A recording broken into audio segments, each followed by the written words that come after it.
Baik, terima kasih atas kesempatannya. Mohon maaf saya mengganggu Ibu Nini sebagai wali kelas, sebagai teman sejawat saya juga. Di sini saya ingin mengajukan beberapa pertanyaan terkait dengan tugas saya selama menempuh PPG ini. Jadi beberapa pertanyaan ini saya mohon Ibu Nini bisa menjawab sesuai dengan yang Ibu rasakan, yang Ibu alami di kelas Ibu. Nah, jadi mohon izin saya mengajukan pertanyaan. Yang pertama tentang pedagogi, literasi, dan numerasi ya Bu ya.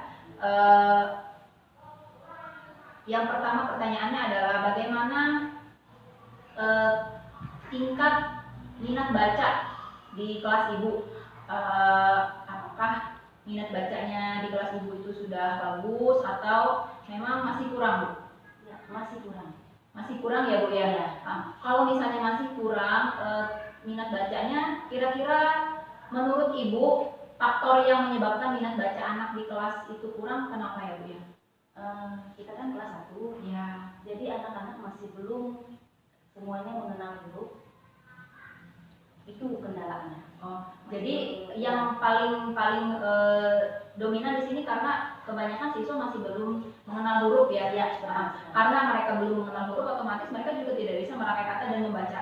Otomatis juga minat bacanya juga berkurang. Baik, untuk terima kasih untuk pertanyaan dari tema yang pertama. Nanti kita akan lanjut ke tema yang berikutnya lagi.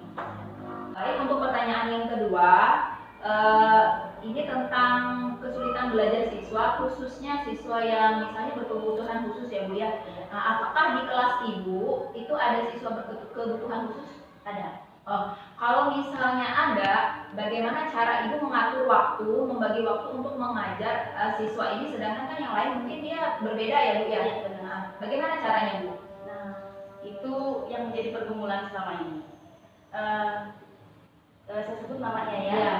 Anak tersebut namanya Beral. Nah, jadi kita atur aja dia belakangan belajarnya. Jadi memberikan waktu khusus seperti Ya, itu ya? ya. Jadi misalnya anak-anak yang lain sudah selesai, Ya, Ibu berikan waktu khusus mengajar dia. Iya, betul. Baik. Seperti itu. Baik, terima kasih untuk jawabannya. Pertanyaan saya yang ketiga, mohon izin.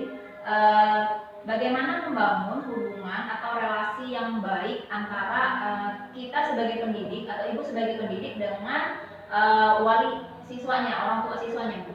Iya, terima kasih. Selama ini kita sudah menggunakan WhatsApp. Jadi kita buat grup untuk kelas. Jadi sudah menggunakan teknologi sebetulnya, Bu ya?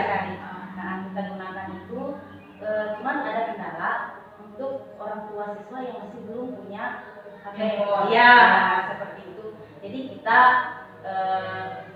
langsung datang ke rumah. Ya. Baik, terima kasih untuk jawaban Ibu. Kita lanjut ke.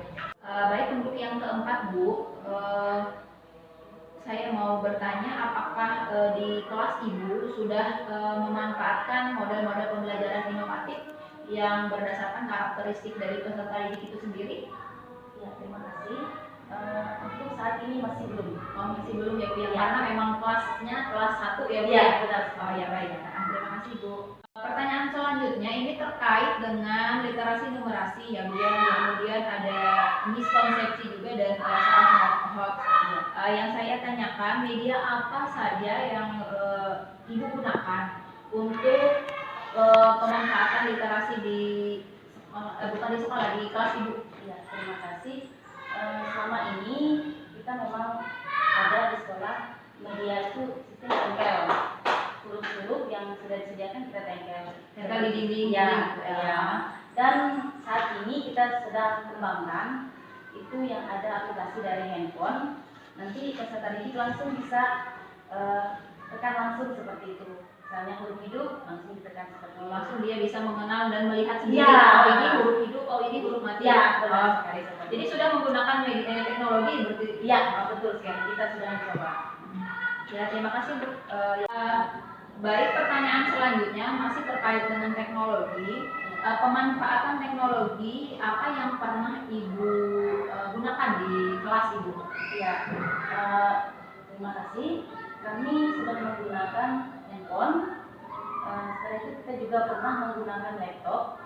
Ini sedang mencoba menggunakan proyektor. Cuman kendala anak-anak itu kan mainnya itu yang jadi diganggu ya Bu. Ya. Tapi paling tidak kan kalau misalnya menggunakan teknologi, mereka sudah paling tidak kan mereka punya minat untuk belajar. Iya, ya. Sekali itu sangat berpengaruh. Ya, berarti teknologi ini membantu minat belajar siswa juga. Iya, benar sekali. Terima kasih untuk jawabannya. Saya lanjut ke pertanyaan berikutnya. Untuk pertanyaan selanjutnya mengenai perangkat pembelajaran, apakah Ibu sudah menggunakan RPP di dalam kelas? Ya, sudah menggunakan RPP. Nah, apakah RPP yang Ibu gunakan ini hasil download dari internet atau Ibu kembangkan sendiri, Bu? Ya, terima kasih. Itu hasil download. Oh, hasil download ya, ya. Benar. Berarti Ibu sudah yang pasti Ibu sudah punya perangkat pembelajaran seperti itu ya, benar. Baik, terima kasih Bu jawabannya. Untuk pertanyaan selanjutnya, ini tentang penerapan model, pendekatan, metode dan teknik dalam strategi pembelajaran inovatif. Nah, jadi menurut Ibu strategi pembelajaran yang atau model pembelajaran yang bagaimana yang kira-kira di kelas Ibu itu bisa meningkatkan minat belajar mereka, Bu? Terima kasih. Sesuai dengan perkembangan zaman, memang anak-anak lebih senang kalau kita menggunakan teknologi seperti HP ataupun laptop, itu lebih meningkatkan minat mereka belajar. Jadi lebih ini ya, lebih saya suka lihat ini. Ya. Karena mungkin kalau handphone kemudian laptop itu kan ada gambarnya, ada suaranya. Iya, seperti itu. Baik Bu, terima kasih atas jawabannya. Untuk pertanyaan selanjutnya, bagaimana Ibu mengembangkan media visual dalam kegiatan pembelajaran Ibu? Ya, terima kasih. Ini sangat menarik sekali pertanyaannya. Untuk mengembangkan minat mereka itu kita menggunakan benda konkret atau nyata. Itu yang lebih dekat ke siswa. Iya, jadi mereka bisa lebih mengerti kalau itu nyata bendanya. Ya. Apalagi ini kan kelas rendah ya. Ya, benar-benar mereka lihat ya. Baik, terima kasih Bu. Iya. Baik, untuk pertanyaan selanjutnya tentang penggunaan LKPD. Apakah peserta didik sudah memiliki LKPD? Iya, terima kasih. Untuk saat ini masih belum. Oh, belum ada LKPD ya? Iya. Oke, baik, terima kasih Bu. Pertanyaan selanjutnya mengenai teknik dan strategi asesmen pemahaman siswa.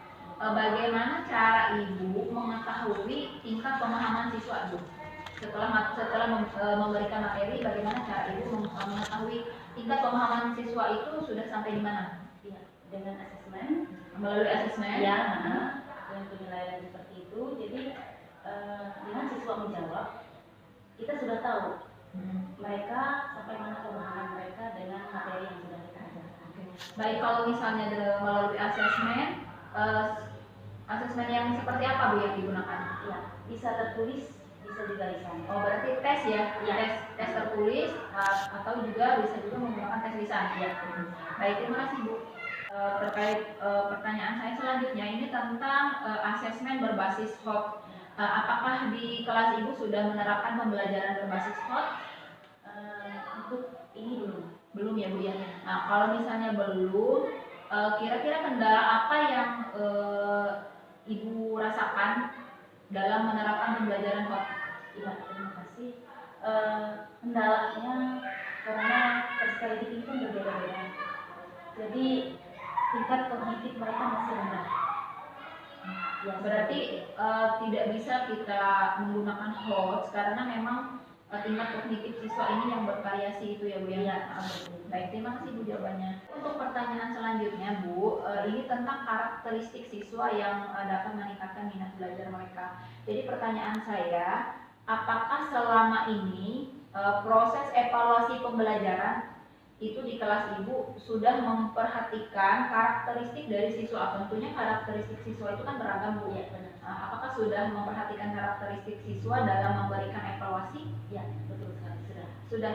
Baik, untuk terima kasih untuk jawabannya dan juga terima kasih juga Ibu sudah meluangkan waktu untuk saya sebagai teman sejawat saya dalam sekolah ini.